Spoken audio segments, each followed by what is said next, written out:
Hello, you lovely, lovely people. Again, welcome back. Just been looking at the news there, and there's shootings happening all over the place. Places are on lockdown because of this damned election here.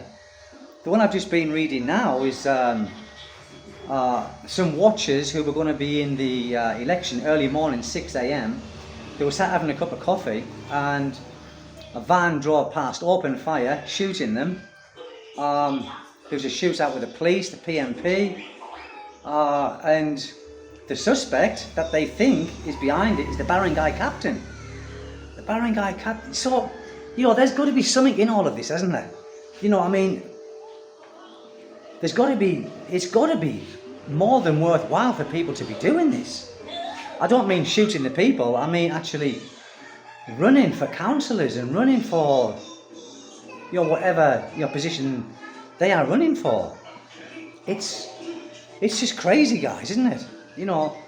We just look at our kind of elections in our country where it's smooth, whether it's corrupted, I don't know, but it's like a smooth process. Here is anything but. And also, the police that's gone past here today has been unbelievable. Outside my house here, the army's gone down, and my wife is down there now voting.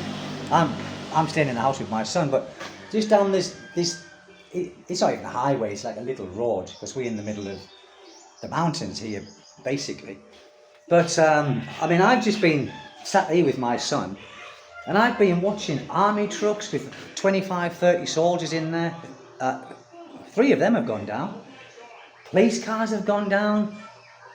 And this is only a very, very, very, very small barangay with it. I think there is over 700 voters. That's all that is here in this little barangay where I am. It's absolutely crazy.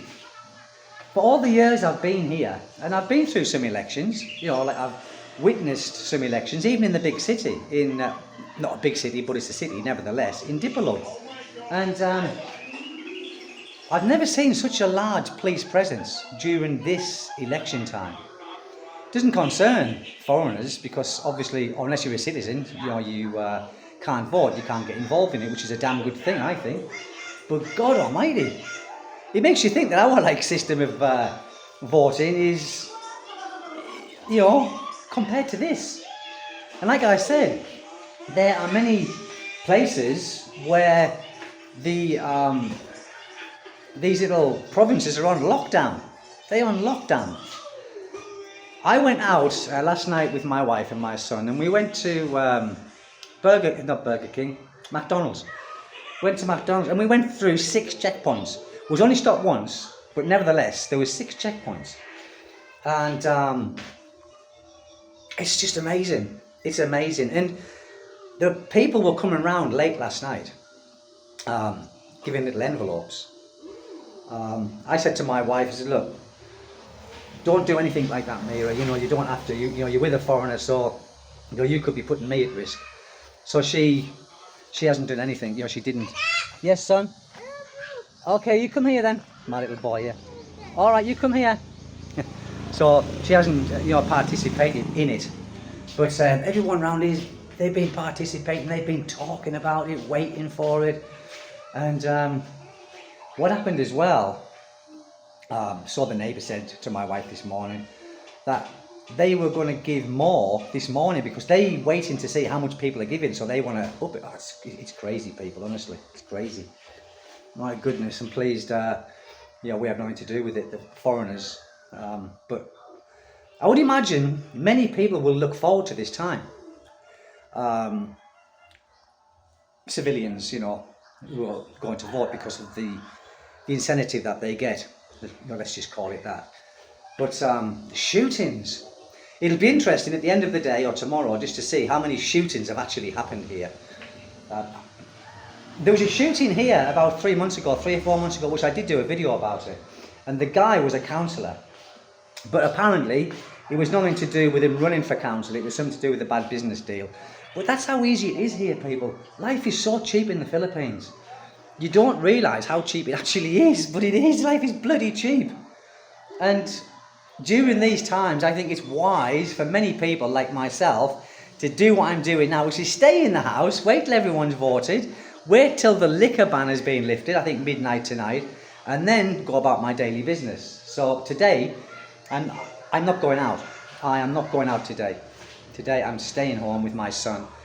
I don't know what time my wife will be back. I did drop her off this morning, but the queues, people down there. And as I said, there's only over 700 votees here. And the police presence is absolutely unbelievable. Absolutely unreal. God. Anyway, like I said, it didn't really concern foreigners here, but like I said, it's got to be worth it for some of these people who run, because they are putting their lives at risk just to have a place in these little barangays. And these little barangays, apparently, the barangay captain here, or he was the barangay captain, he's not now, he's running for County Hall now, for councillor. And I was talking to him, not yesterday, the day before. And I said, how are you doing, Cap? I still call him Cap, because he's the old captain. He said, oh, he's like this. He said, nerves. I said, sleeping? He said, not sleeping. I said, is it worth it? I said, is it really worth it? Apparently, even in this little barangay where I am, in this little place, or this little municipal of Pinyan, if he wins, as just a normal councillor, his salary is 70,000 pesos a month, which is a bloody big salary here. So you can see why they are running for these positions, but is it really worth putting yourself at risk for that kind of money? For these, yes. For us, because we don't understand this system, we just think it's not worth it, but for these people it is. And this is why so many people run for these dangerous positions. What day? I can't remember. It was one day last week, the vice mayor of here was walking down the road with an entourage of a lot of people, and he was going to people's houses. He came here, and I just got out of it. It was about, I don't know what time. It was in the evening, and I just left. I went to my friend's house, and when I come back, they were still here. That was about 3/4 of an hour, and they said, okay, son, I fixed. And they said, because I'm friends with the okay, son, because I'm friends with the ex-barangay captain here, and he's related to the vice mayor. So he was expecting my wife's vote purely because I'm friends with the ex-barangay captain. And the ex-barangay captain is the guy that I'm talking about now, who's going to be running, or is currently running, for councillor. And he's a nice guy. He's done a lot here for this barangay. He had the main road put in because it was all a cobbled road for years and years. He got it concreted.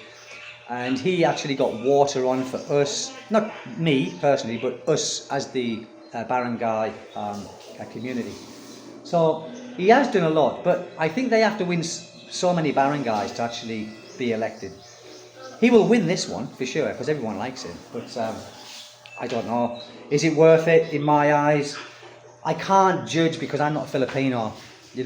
If I was a Filipino, I would probably understand it a little bit more. But politics in the Philippines is just not something good to get into, as far as I'm concerned. But it's obviously worth it. But it'll be interesting to see, people, at the end of this day, how many shootings have actually happened in today. Look on YouTube, on the news, you'll see it now.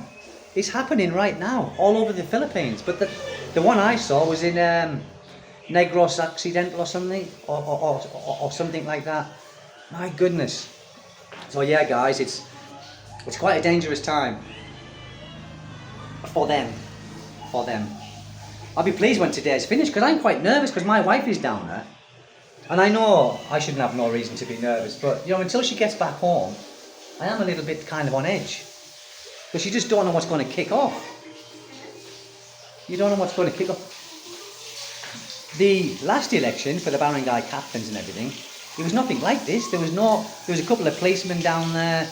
There was the medics were down there in case anyone needed any medical care because of the old age pensioners.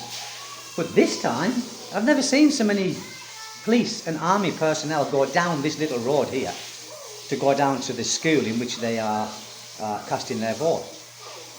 Absolutely mental. Absolutely mental. So, I mean, if the normal councillors earn that money, and it's not just that money that they earn as their salary, it's all the perks. There is perks in being elected here for whatever position, even if you're only a barangay captain, there's perks. So perhaps it's not so much the salary, because the barangay captain here, because it's a small barangay, he only gets about 14 or 15,000 a month salary. But it was the perks. Like, if there is work going on here, he gets a little slice of the pie. Anything that goes on here, he gets a little slice of the pie, or did do. Like I said, he's no longer barangay captain. So I think that's why they do it. But would I put my life at risk? Would I risk, you know, having a fatherless and a husbandless family over a bit of money? I can't say, because I'm not a Filipino. I don't have that desperation. But who are we to judge? We aren't. It's just an observation that I picked up, and it is quite shocking, I think, in a way, because it's something that we simply don't see. Our countries are corrupted just the same as this, but I don't think it's as upfront as what it is here. They don't tend to hide the corruption that probably does occur. In our countries, it's all kind of under the table, and it's hush hush. Here, it's not hush hush. It's on top of the table here. It's not under the table. But like I said, we're only guests in this country. We have got no right to judge, and I'm not judging. I'm just giving an observation of how I feel, and an observation of pointless deaths, pointless shootings. Also, as well, they were doing, because now there is a gun ban, liquor ban, and whatever else. So I think this is why there's been so many checkpoints, because they check in, the motorcycle, what do they call them, the underbox, for guns, and cars for guns. And there's been a lot, I think 2,500 offences already, where the PNP have been doing checkpoints and been finding guns on people during this gun ban. There's a lot of guns in the Philippines, guys, and there's not just registered guns. There's probably more unregistered guns here than registered, and it's so easy to get one. Me as a foreigner, I've been offered a gun when I was living in Dipolog, because one of my wife's cousin's friends was in the private army, and he was talking to me, safety first, Steve. I said, no. I said, I can't get a gun, I'm a foreigner. He said, well, safety first. I said, no, I don't want one. And even when I do put in for my citizenship, I am still not going for a firearms. No point, I don't want one. So anyway, guys, that's it. Just thought I'd tell you that. Have a lovely day. Stay safe. Most important, stay safe.